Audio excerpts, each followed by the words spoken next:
Après la crise sanitaire, place désormais, on le voit bien chaque jour, à la crise sociale et économique en France. Et c'est vrai que pour s'en sortir, dans le débat public fleurissent pas mal d'idées, circulent pas mal d'idées.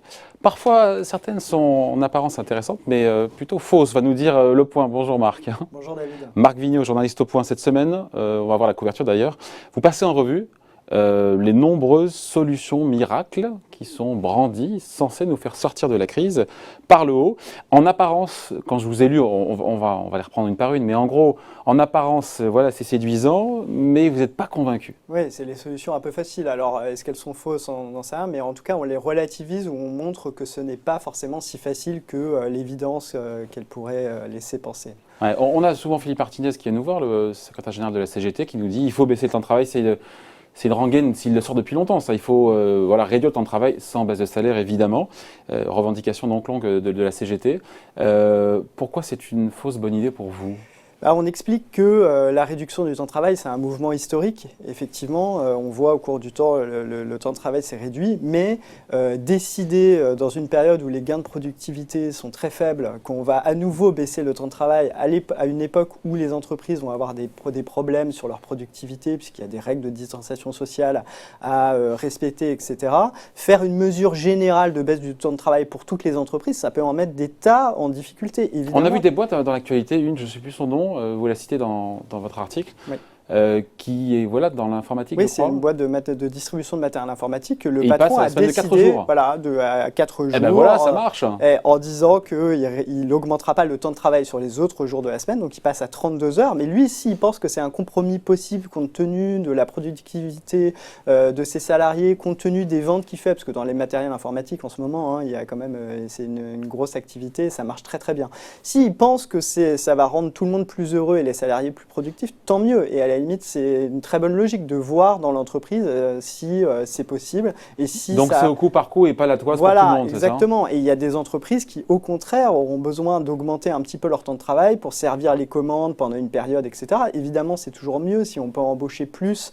Mais il y a des entreprises qui ne peuvent s'engager sur de longues périodes à se dire on va prendre beaucoup plus de salariés, etc. Donc pour répondre ponctuellement à des commandes, il faut pouvoir travailler un peu plus. Donc l'important, c'est de pouvoir ajuster le temps de travail en fonction des besoins et de l'envie à la fois des salariés. C'est un petit peu plus dur pendant la crise parce qu'ils sont sous pression. Et en même temps, en fonction des besoins de l'entreprise pour traverser cette période. Et on voit que, par exemple, le gouvernement a acté que dans certains domaines, il fallait pouvoir effectivement mettre des gens au chômage partiel pour une durée longue, parce que c'est des secteurs qui sont d'habitude très performants, l'aéronautique française, qui savent très bien que pendant plusieurs mois, il ne va pas y avoir d'activité au niveau de ce qui était attendu avant la crise. On voit bien, les avions sont cloués au sol, donc pour Airbus, ça pose d'énormes problèmes, pour les sous-traitants d'Airbus. Et donc là, il faut subventionner le chômage partiel de ces industries et permettre aux salariés de maintenir leur pouvoir d'achat pour éviter un effondrement de la consommation, un effondrement de leurs conditions sociales. Donc vous dites pourquoi pas, mais en tout cas pas de manière dogmatique et uniforme, mais au cas par cas. Exactement. Voilà. Ce qui est important, c'est d'adapter aux besoins de l'entreprise et aux volontés des salariés. Évidemment, ça doit se faire par des accords qui sont validés par les représentants des salariés dans l'entreprise. On entend dans le débat public aussi taxer les riches. Je crois que c'est, alors c'est dit de manière un peu abrupte, mais même Laurent Berger, je crois qu'il était favorable, et d'autres d'ailleurs. Est-ce que demander aux grandes fortunes d'être solidaires envers ceux qui sont plus en difficulté, en quoi ça vous choque ?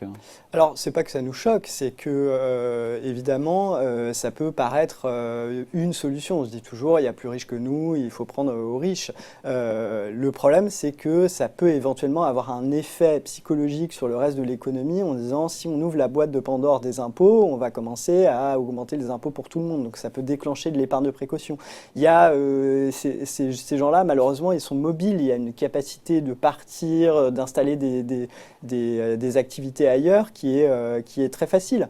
On le voit, on prend l'exemple du marché du football. On voit les joueurs, dès qu'on leur propose de les payer moins ou de les imposer plus, ils vont dans un autre club, etc. On est de plus en plus, qu'on le regrette ou pas, dans une économie qu'on dit « winners take all », parce que les stars sont extrêmement bien rémunérés et si on impose trop les riches, on risque de décourager ceux qui peuvent mettre de l'argent dans l'innovation, dans le capital des entreprises et donc freiner l'innovation, l'installation de nouvelles activités, etc.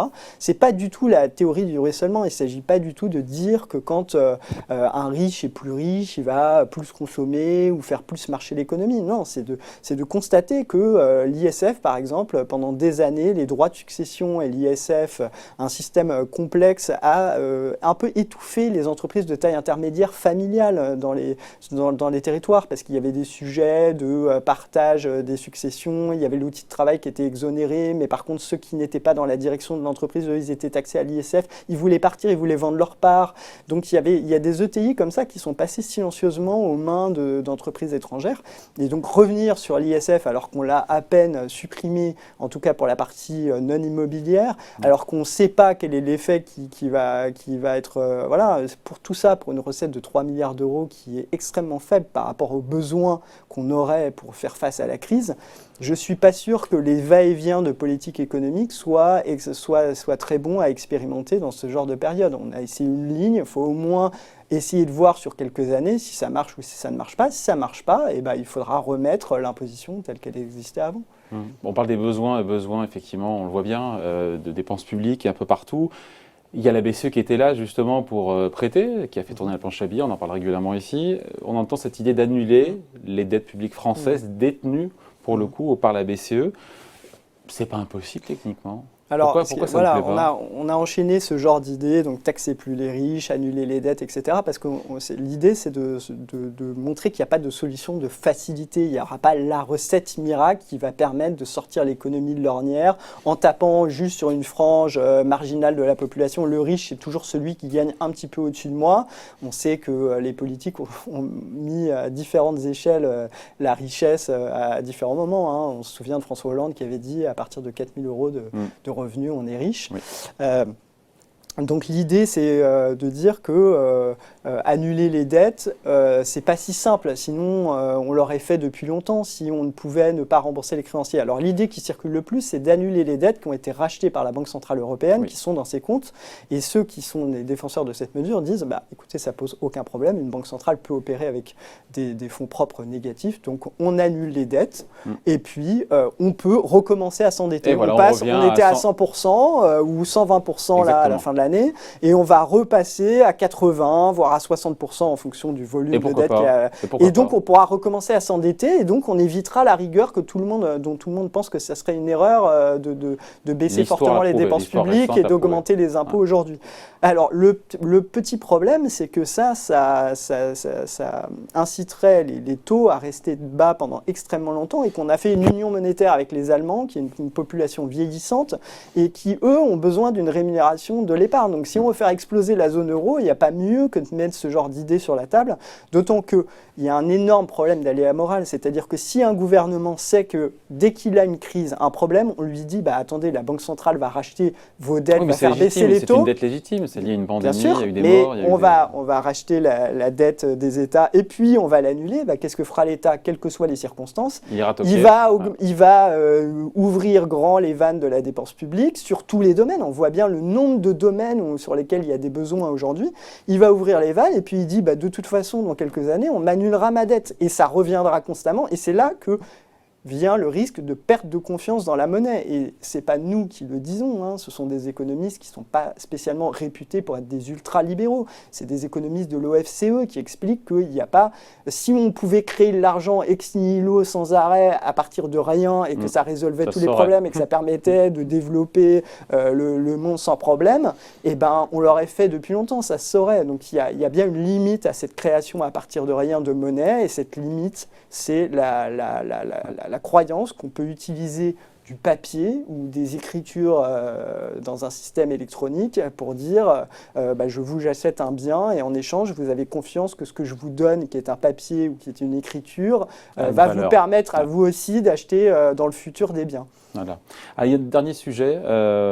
On en a beaucoup parlé, l'idée de rémunérer, de mieux rémunérer, ou en tout cas rémunérer en fonction de leur utilité sociale, celles et ceux qui étaient en première ligne lors de cette crise, qui ont fait tourner la France, les caissières, les éboueurs, et j'en oublie, les soignants, tous ceux qui sont restés en première ligne, et de mieux les payer. Alors là, c'est un énorme problème, hein. On a un problème de rémunération. En quoi c'est une fausse bonne idée? Alors, on ne dit pas que c'est une fausse bonne idée, on dit qu'effectivement, il faut trouver des moyens d'augmenter leur rémunération, mais on dit aussi, attention, en tout cas, on souligne que le gouvernement ne veut pas augmenter le SMIC, parce qu'il pense que le coût du travail au niveau du SMIC est trop élevé, et que dans cette période, ça serait même dans une période classique, ça serait en fait détruire de l'emploi peu qualifié. Parce qu'en fait, quand on augmente le SMIC... Il y a plus de gens qui touchent de l'argent, ils consomment... Oui, bien sûr, mais ça se répercute le long de l'échelle des rémunérations, et donc en quelque sorte, ça contraint la politique salariale des entreprises, etc. Donc le gouvernement a dit on ne veut pas toucher au SMIC. Donc on regarde ce qui reste après pour augmenter la rémunération de ces gens-là. Et à part dans les services publics, il n'y a pas en fait de moyens miraculeux.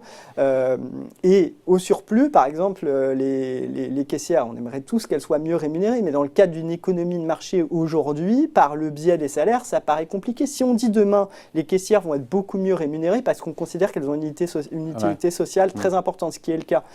Qu'est-ce qui va se passer? On va remplacer les supermarchés vont remplacer les caissières par des caisses automatiques. Vous voyez bien, aujourd'hui, chez Monoprix, vous avez une application qui vous propose de faire vos courses sans passer à la caisse. Vous prenez l'application Monoprix, vous avez la carte de fidélité, vous mettez les paniers, vous scannez les codes barres avec votre application et vous ne passez même pas à la caisse et c'est débité directement sur votre téléphone.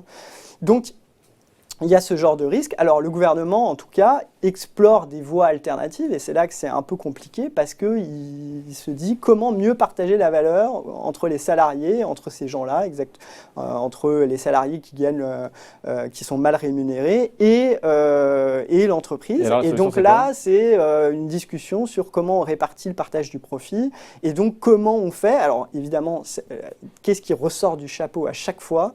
C'est la participation et l'intéressement. Et là, le problème, c'est que les syndicats, votre invité Verrier de FO vous expliquera, si vous lui posez la question, que le risque, et il est réel, c'est que la rémunération du salarié, le salaire, à laquelle est attaché des cotisations sociales qui permettent de financer le système social, va être remplacé, ça ne sera pas du supplément, mais ça sera remplacé par la participation et de l'intéressement qui ne financent pas le modèle social. Et donc, voilà. Alors, est-ce qu'on peut trouver des mécanismes pour faire en sorte que à la fois l'entreprise soit encouragée à plus partager, notamment dans les petites entreprises, parce que c'est souvent là que sont les salariés les plus mal payés, les plus précaires, soient encouragés à partager le profit, mais sans que ça remplace du salaire qui finance le modèle social. Donc tout ça est extrêmement complexe, mais dire ah bah oui, on va décider ex nihilo que toutes les fonctions qui ont une forte utilité sociale vont être mieux rémunérées, en tout cas dans le cadre d'une économie de marché, où on sait que c'est le marché qui fixe la valeur un peu du travail en fonction notamment de la rareté. C'est de la rareté du travail. Un ingénieur, parce qu'il y en a moins, parce qu'il a des hautes compétences, bah oui, parce qu'il est plus rare, il va être mieux rémunéré que malheureusement une caissière. Alors, ces fausses bonnes idées, et ben voilà, ou en tout cas nuancées, c'est à retrouver, on va voir la couverture, c'est à retrouver évidemment cette semaine dans le magazine Le Point, qui vient tout juste de sortir. Merci beaucoup Marc. Merci Bonne journée. David. Bye. Bonne journée.